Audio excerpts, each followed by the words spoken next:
আসসালামু আলাইকুম রহমতুল্লাহি ওবারাকাতুহ। আল্লাহ রহমতে আশা করি সবাই ভালো আছেন, আলহামদুলিল্লাহ। পবিত্র কোরআনে কারিম থেকে সূরা লুকমান আয়াত ৭। আল্লাহ তাআলা ওইসব লোকের কথা জিকির করেছেন যেসব লোক আল্লাহ তাআলার কোরআনের কথা শুনতে চায় না, দ্বীনের কথা শুনতে চায় না, আল্লাহর আবৃত্তি তারা কোনো মন দেয় না। তারা যখন আল্লাহ তাআলার দ্বীনের কথা যখন তাদের কাছে পৌঁছায়, তখন তারা মুখ ফিরিয়ে নেয়। তখন তারা কানের মধ্যে আঙ্গুল দিয়ে রাখে, এমনকি তারা মুখ অন্যদিকে ফিরিয়ে তারা মনে হয় যে এরকম যে তারা কিছুই বুঝে না। ওইসব লোকের কথা আল্লাহ তাআলা জিকির করেছেন। যা সব লোক হলো তারা যখন ওদের নিকট আমার বাক্য আবৃত্তি করা হয়, ওইসব লোক যারা বেদিন, যারা দিনের সাথে কোনো রিলেটিভ না, তাদের কাছে যখন আমার বাক্যগুলো আবৃত্তি করা হয়, তখন তারা দগ্ন হয়ে মুখ ফিরিয়ে নেয়। যখন তারা কিছুই বুঝে না, যখন তারা শুনতেও পায় না, এমনভাবে তারা মুখ ফিরিয়ে নেয় যে কিছুই হয় নাই, এগুলোর মধ্যে তাদের কোনো মন নেই। তখন বলেছেন যেন ওদের কান দুটো বধির এবং অতএব তাদের মর্মান্তিক শাস্তির সুসংবাদ দাও। আল্লাহ তাআলা বলেছেন যারা মুখ ফিরিয়ে নেয়, যারা আমার কোরআনের আয়াত শুনতে চায় না, এমনকি আমার আবৃত্তিগুলো যখন তোমরা পচাও, তখন তারা মুখ ফিরিয়ে নেয়, কানে আঙুল দিয়ে রাখে। তুমি তাদেরকে বলো, তাদেরকে মর্মান্তিক শাস্তি সুসংবাদ দাও। এখানে বলা হয়েছে ওই সব লোকের কথা যারা নাস্তিক, যারা বেদিন, যারা দিনের পথ থেকে দূরে সরে রয়েছে, আল্লাহ তাআলার দিনের কথা পৌঁছানোর পরও তার কানে আঙ্গুল দিয়ে রেখেছে। ওইসব ব্যক্তির কথা আল্লাহ তাআলা জিকির করেছেন, তাদের জন্য মর্মান্তিক শাস্তি এবং সুসংবাদ দাও। তারপর বলেছেন এটা ওই সকল মানুষের অবস্থা যারা উল্লেখিত আশার মন উদাসীকারী বস্তুসমূহ নিয়ে মগ্ন থাকে। ওইসব লোকের কথা বলেছে যারা দুনিয়াদারি নিয়ে ব্যস্ত, নিজেদের মধ্যে ব্যস্ত, এমনকি তারা ওই উল্লাস আনন্দ অনেক ধরনের কিছু সামগ্রী রয়েছে যে সামগ্রীর মধ্যে তারা নিজেদেরকে ডুবিয়ে রেখেছে। ওইসব লোকের কথা বলেছেন।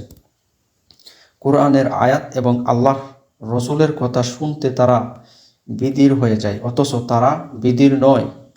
যখন আল্লাহ তাআলার কোরআনের আয়াতের কথা শুনে, রসুলের কথা শুনে, তখন তারা উদাসীনী হয়ে যায়, তারা বিদির হয়ে যায়।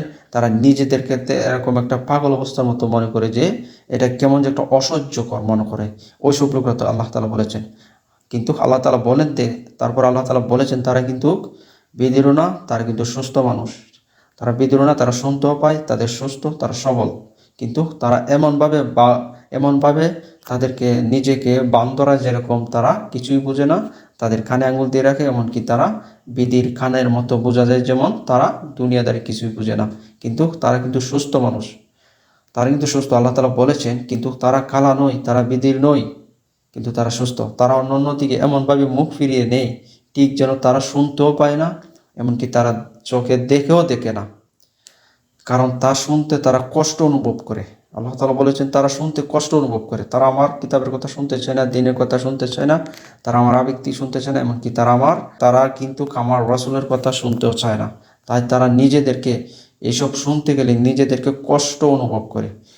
তাই এই জন্য তা শুনতে তাদের কোনো উপকার হয় না, কারণ তারা এমন বোঝা মনে করে যে তার ফলে কিছু শোনা যায় না।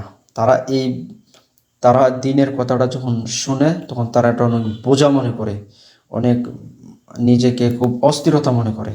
তাই তারা শুনতেও তা চায় না, এমনকি দেখেও তারা না দেখার মতো থাকে। ওইসব লোকের কথা বলেছেন আল্লাহ তাআলা যে তাদেরকে মর্মান্তিক শাস্তির সুসংবাদ দাও।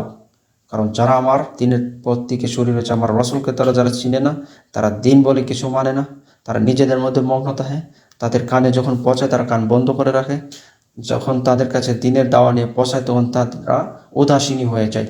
ওসব লোককে তুমি বলো মর্মান্তিক শাস্তির সুসংবাদ দাও তাদের জন্য। আল্লাহ তাআলা যেন আমাদেরকে বোঝার এবং আমল করার তৌফিক দান করুন। আসসালামু আলাইকুম ওয়া রাহমাতুল্লাহি ওয়া বারাকাতুহু।